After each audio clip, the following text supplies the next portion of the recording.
നേരെ ഇരുട്ടി. നീ അങ്ങോട്ട് പോയി നോക്ക്. എല്ലാത്തിനും ഞാൻ തന്നെ വേണം. എന്നെ കെട്ടി അങ്ങ് എടുക്കുമ്പോ ഇരിയാൻ എന്നാ ചെയ്യുമോ അറിയാം.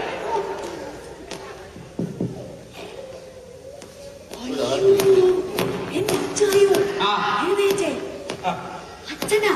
ആരച്ഛനല്ല, പള്ളിയിലച്ഛൻ. നമ്മുടെ പള്ളിയിലച്ഛൻ. പെട്ടെന്ന് എന്റെ ദൈവമേ, ഞാൻ ഇവിടെ എല്ലാം വൃത്തിയാക്കി വെച്ചിരുന്ന വീടായത്. CSIയുടെ ആളുകൾ എടുത്ത് വെച്ച ആ ഇത് പുള്ളിവാക്യമേ. ഓ വനിത, ഗൃഹലക്ഷ്മി, ജ്ഞാന, മലയാളി കടയിൽ പോയി കൊണ്ട് സർവ്വ ചവച്ചവറും വാങ്ങിച്ചോണ്ട് വരിക. മനസ്സിലായി? ആ മലയാളം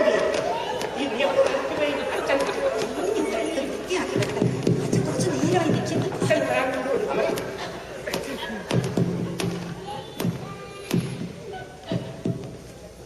അയ്യോ, ഞാൻ കവടിയിടാം.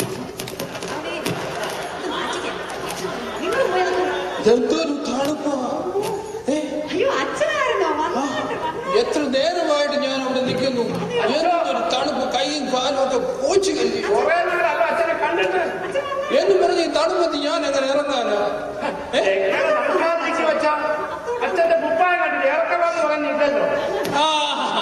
അത് വലിയൊരു കഥയല്ലയോ. എന്റെ പെങ്ങള് നാട്ടിൽ നിന്ന് വന്നിട്ടുണ്ട്. പെങ്ങളുടെ മോള് ന്യൂയോർക്കിൽ IT-യിലാണ്. പെങ്ങള് വന്നപ്പോ നല്ല മൽമൽ കുപ്പായ കൊണ്ടുവന്ന് കഴിഞ്ഞപ്പോ 2 ഇഞ്ച് കൂടുതലാ. ഞാൻ എന്തോ ചെയ്യും?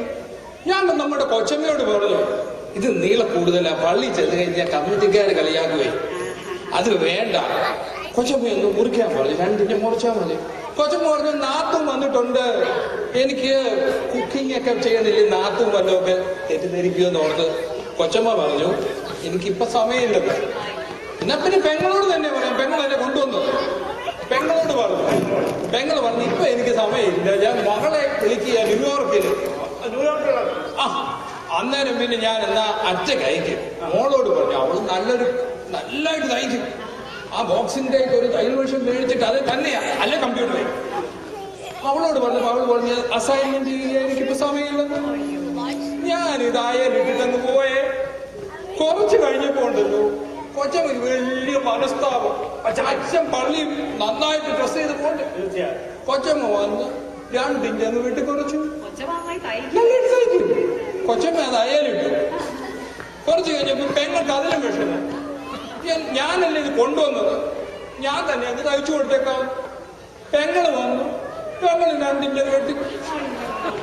ഇത് കഴിഞ്ഞ് ഇതൊന്നും അറിയാതെ മോള് കണ്ടു. അവളോട്ടു പപ്പ പറഞ്ഞിട്ട് ഞാനല്ല ആരെ ചെയ്തു കൊടുക്ക. അവള് വന്ന് 2 ഇഞ്ച് കുറച്ചു. അതായി കാണുന്നത്. ഞാനിത് പറഞ്ഞുകൊണ്ട് നടക്കണം.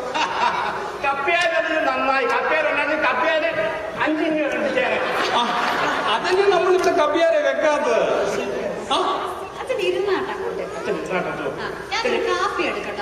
എനിക്ക് കാപ്പിയൊന്നും വേണ്ട. ഞാനിപ്പോ ബ്രാംപ്ടണില് നമ്മുടെ കൊച്ചുമോടെ വീട്ടിൽ പോയി, അവിടുന്ന് കഴിച്ചു. പിന്നെ നമ്മുടെ ഷെർലീന്റെ വീട്ടിലും പോയി, അവിടെയും കഴിച്ചു. പിന്നെ ഇതൊന്നും പോരാഞ്ഞിട്ട് നമ്മുടെ മാർക്കത്ത് ബിനുവിന്റെ വീട്ടിലും പോയി. നമ്മുടെ തിരുവനന്തപുരത്ത് അവിടെ പോയി കഴിഞ്ഞാൽ പിന്നെ കഴിപ്പിന്റെ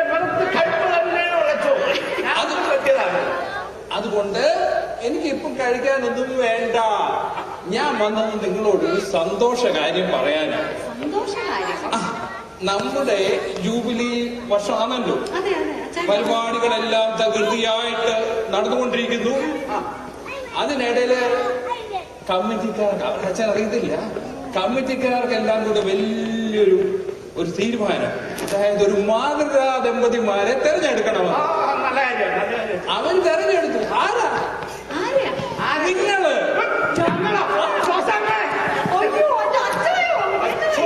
എന്ന് പറഞ്ഞാൽ നിങ്ങളല്ലാതെ വേറെ ആരാ ഉള്ളത്? സമയത്തിന് എല്ലാ ഞായറാഴ്ച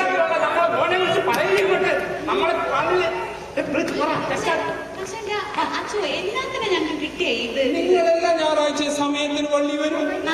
എല്ലാ പ്രാർത്ഥനാ കുടുംബത്തിലും കാണും. പിന്നെ എന്തൊരു ഭക്തിയാണ്.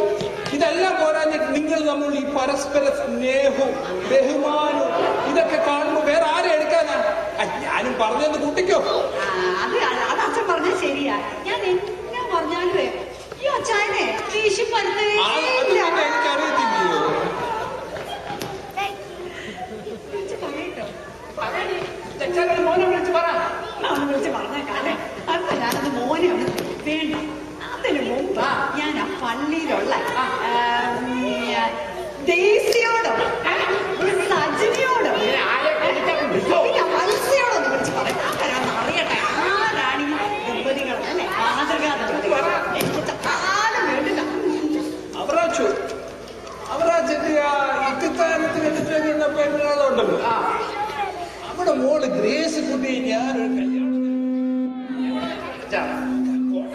കല്യാണത്തിന് എന്തോ ഒരു സ്നേഹമാണ്. എന്നെ പോലെ എന്നെ കൊണ്ട് വാങ്ങിച്ചോ എന്ന് പറഞ്ഞെങ്കിൽ വന്നു.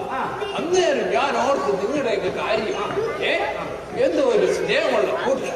അവളിപ്പം കുമ്പളാങ്കോയിലല്ല താമസിക്കുന്നത്. ഓ അത് ശരി. അത് നമ്മുടെ സന്തോഷിനൊക്കെ നല്ല പരിചയമായിരിക്കുമല്ലോ.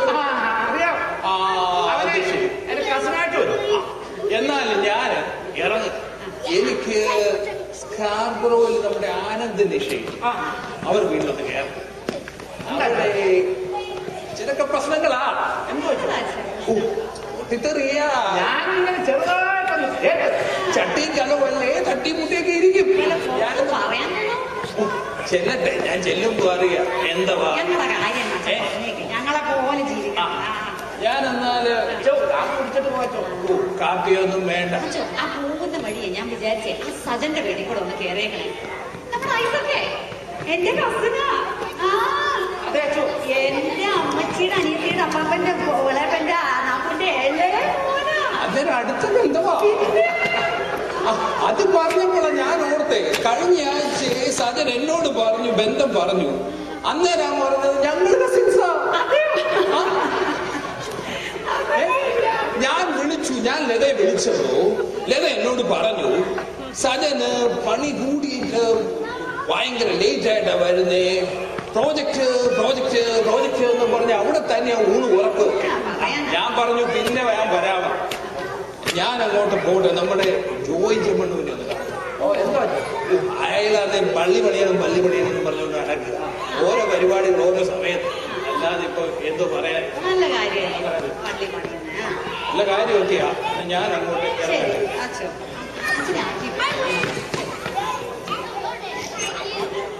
തണുപ്പ് ഓർക്കുമ്പോ എനിക്ക് പേടി. ഈ 401 എടുക്കണേ.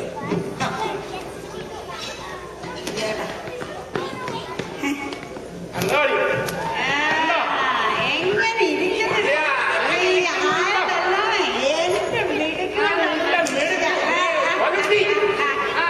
ഞാന് കമ്മിറ്റിയിലും മെൻസോലോഷിപ്പിലും ശ്രീധര സഖ്യത്തിലും ഒക്കെ ഉള്ളതുകൊണ്ടാണ്. നിങ്ങൾ എല്ലായിടത്തും കിടന്ന് ഉറങ്ങും. ഞാൻ ഈ വക പറഞ്ഞ കാര്യങ്ങളിലെല്ലാം ഇടപെട്ടതുകൊണ്ട് ഇപ്പൊ നമ്മളെ മാതൃകാപദ്ധതികളാക്കി. ഞാൻ എല്ലാ കാര്യത്തിലും എടുക്കുന്നതുകൊണ്ടാ. നിങ്ങൾ വെറുതെ നിങ്ങളുടെ മിടുക്കൊന്നും പറയണേ. എന്റെ മിടുക്കുണ്ടാ കേട്ടോ. എനിക്കിത് ചോറിന് വരുമ്പോ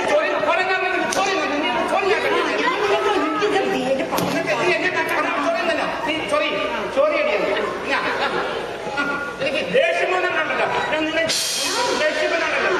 എന്താ ചെയ്യും നിങ്ങൾ